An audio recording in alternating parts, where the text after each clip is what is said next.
Si Gone Freaks ay isang batang lalaki mula sa Whale Island na may simpleng pangarap at maging isang hunter tulad ng kanyang ama na si Ging Freaks.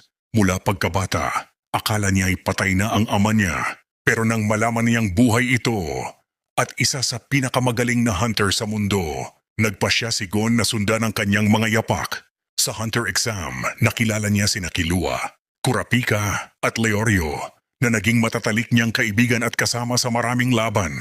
Sa bawat misyon, ipinakita ni Gon ang kanyang tapang, kabaitan at matinding determinasyon, lalo na nang matutunan niya ang paggamit ng Nen, ang misteryosong enerhiya ng mga hunter. Ang kanyang ability na Jajangken, Rock, Paper, Scissors, ay simbolo ng kanyang simpleng pero matinding kapangyarihan. Ngunit sa gitna ng lahat ng pakikipagsapalaran, dumating ang madilim na yugto sa kanyang buhay.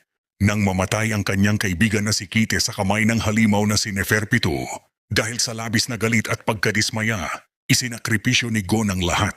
And anakiyak mat kasedi shasti shalit ang kanyang kinabukasan, kapangyarihan at maging ang sariling buhay para lang makapaghiganti sa anyo niyang pangmatanda. Pinatay niya si Pitu.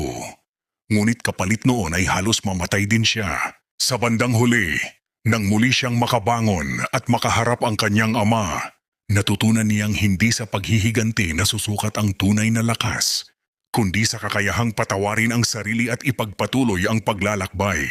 Si Gone Freaks ay simbolo ng kabataan na puno ng pag-asa, ngunit natutong harapin ang katotohanan na ang pagiging bayani ay hindi palaging tungkol sa panalo, kundi sa kung paano mo haharapin ang sarili mong pagkakamali.